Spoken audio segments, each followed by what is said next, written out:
سلام بیننده عزیز، برنامه خبری و تحلیلی اخبار آزادی را من مومین احمدی تقدیم می کنم. امروز 15 اپریل است. در برنامه این گزارش ها را داریم. مقامداران فرودگاه بین المللی گرجستان گروهی از مسافران تاجیک را بدون کدام شرح و تفسیر به این کشور راه ندادند و اجباراً به ازبکستان برگرداندند. بالاخره کرمل به واشنگتن روی آورد. سفیر امریکا میگوید روسیه برای تحقیق حمله به تالار کراکوسی کنار مسکو کمک خواسته است. در پی حمله ایران به اسرائیل، شورای امنیت سازمان ملل متحد کشورهای شریک در این نزاع را به خویشتنداری دعوت کرد. خاور میانه در ورطه قرار دارد. مردم منطقه در روبروی یک جنگ ویرانگر و وسیع هستند. و اما برنامه را شروع میکنیم با خبر از زن و زنی میان گروه های مهاجران در دو شهر بزرگ روسیه، مسکو و سراتف. در یکی از این مناقشه ها سنگ و چوب استفاده شده است، در دیگری ماشین. سبب مناقشه ها معلوم نیست. همکارمان شهلای گلخوجه اطلاع میدهد که اشتراکچیان زن و زنی مسکو بازداشت شده و کمیته تفتیشات تحقیق این حادثه را زیر نظر گرفته است. پلیس روسیه مهاجرانی را که آخر هفته گذشته در شرق مسکو زنازنی گروهی کردند بازداشت نمود. به نوشته رسانه‌های محلی، هنگام زنازنی مهاجران نه تنها مشت و لگد بلکه سنگ و چوب را به کار بردند. لحظه زنازنی را که در میدان مجمع ساختمانی مترونوم رخ داد، ساکنان به نوار گرفتند. رئیست کمیته تفتیشاتی مسکو نسبت این حادثه از روی ماده ابوشی پرونده جنایی باز کرده است. کارمندان حفظی حقوق شخصیت همه اشتراکچیان زن و زنی را معین نموده قانونی بودن بود و باشی آنها در روسیه سنجیده می شود. هنوز معلوم نیست که مناقشه با کدام سبب رخ داده است. رئیس کمیته تفتیشاتی تحقیق جنجال گروهی را زیر نظر خود گرفت. همین گونه در خیابان استولیپینی سراتف نیز مهاجران با هم زن و زنی کردند. در این مناقشه تقریبا 10 نفر اشتراک داشتند. تلگرام کانال های ماش و بعضا نوارهای را نشر نمودند که در آن دیده می شود یک ماشین لادا پریورا با بالای مهاجرانی که مناقشه داشتند حرکت می کند. راننده ماشین تلاش می کند مهاجرانی را که به هر جا می گریختند پخش کند.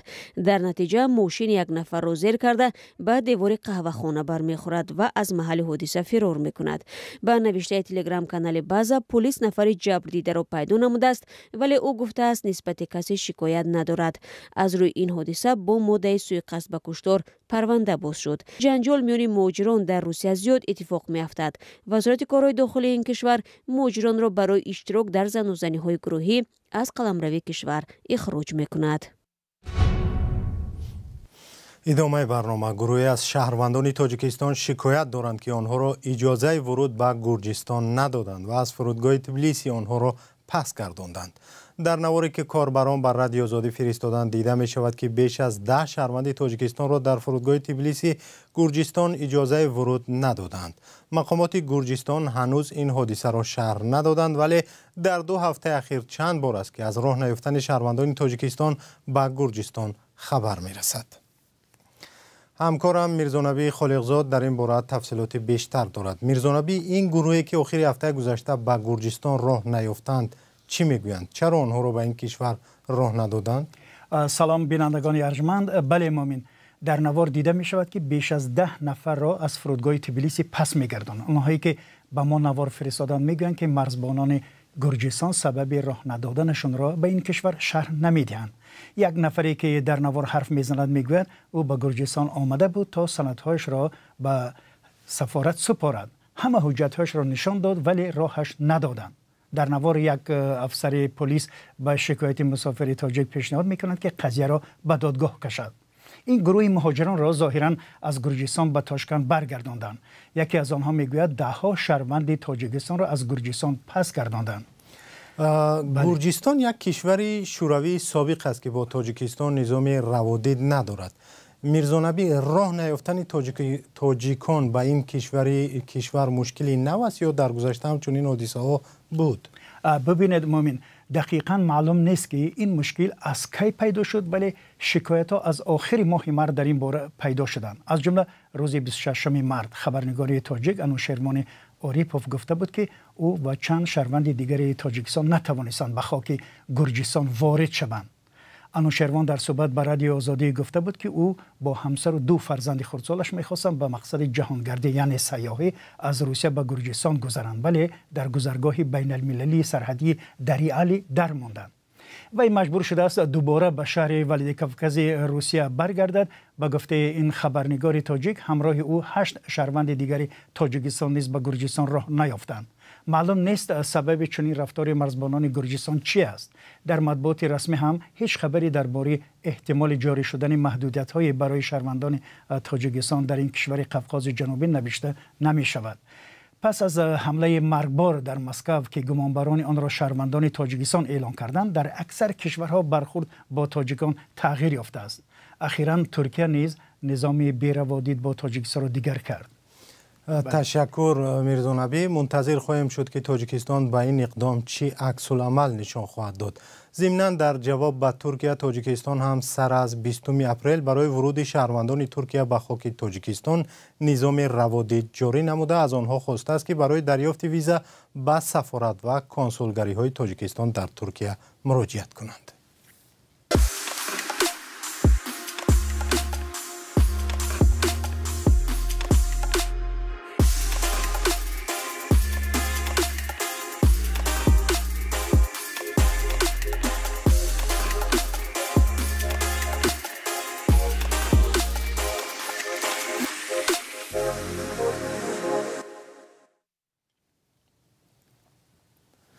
سفیر امریکا در روسیه میگوید مسکو به طور مستقیم از واشنگتن خواسته است که در تحقیق حمله مرگبار به تالار کنسرتی کراکوس سیتی هال یاری رساند. اصلا ممالک غربی در ابتدای ماه مارس تخمینا 2 هفته پیش از حمله به روسیه خبر داده بودند که افراطگراهای اسلامی چنین یک عملی دهشتبار طرحریزی کردند. اما آن وقت روسیه این هشدار را دسیسه نامید. تفصیلات در گزارش کیومرث عطا. حکومت روسیه از امریکا خواسته است که درباره حمله به تالار کراکوس سیتی هال که شب 22 مارس به وقوع پیوسته بود معلومات دهد. سفیر امریکا در روسیه لین تریسی آخری هفته گذشته گفت که کشورش معلوماتی دریافتی را درباره حمله مرگبار به روسیه تقدیم کرد. سفیر در این باره تفصیلات بیشتر نداد، اما افزود که روسیه به طور مستقیم معلومات خواسته است و صرف نظر از اختلاف‌های عمیق با کرمل، ایالات متحده آماده است در تحقیق این حمله به مسکو کمک رساند. تریسی میگوید مردم روسیه حق دارند که در فضای آرام و آسوده به سر برند. تا هنوز کرمل در این باره چیزی نگفته است. چند روز پیش از حمله به کراکوس سیتی هال، خدمات اکتشافی یک عده کشورهای غربی از جمله امریکا به مقامات روسیه خبر داده بودند که در قلمرو این کشور حمله های تروریستی دهشت افکنان اسلامی طرحریزی شدند. آن زمان ولادیمیر پوتین پرزیدنت روسیه این معلومات را شانتاژ نامیده علاوه کرده بود که هدف از آن ترسانیدن و ناآرام کردن مردم روسیه است.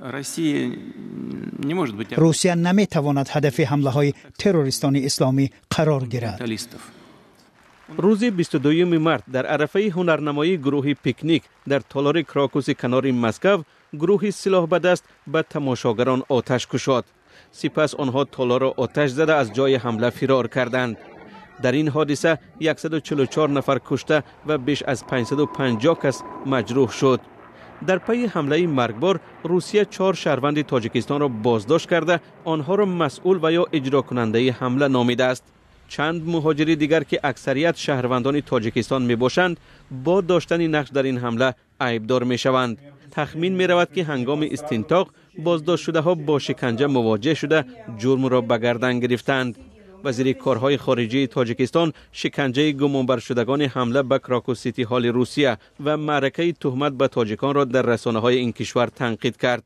سراج الدین مهرالدین روز 12 اپریل در نشست شورای وزیران کشورهای اتحاد دولت‌های مستقل در مینسک درباره این حادثه و رفتار نادرست با تاجیکان صحبت کرده است. وزیر تاجیک از مقامات انتظامی روسیه خواسته است به حقوق آن شهروندان کشور که در حمله مرگبار به تالار کنسرتی کراکوس متهم می‌شوند احترام گذارد.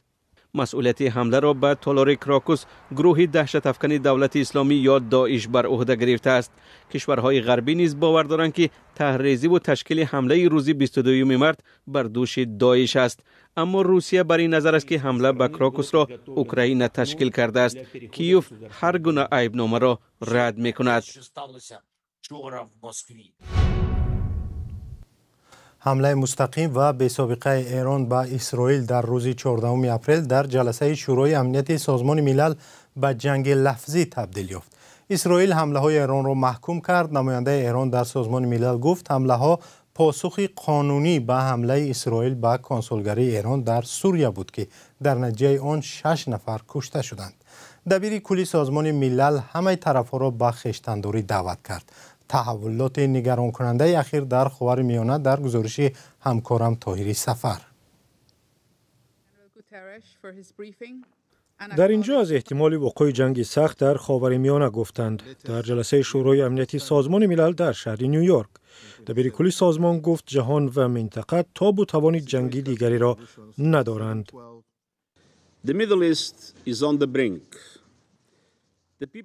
خاورمیانه در ورطه قرار دارد. مردم منطقه در روبروی یک جنگ ویرانگر و وسیع هستند. حالا فرصت فرونشاندن شدت رسیده است. حالا فرصت خویشتن‌داری کامل است.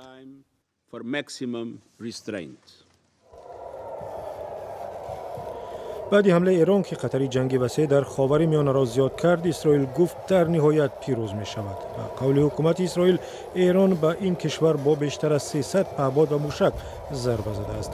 حمله نخستین ایران از قلمروش به یک کشور دیگر.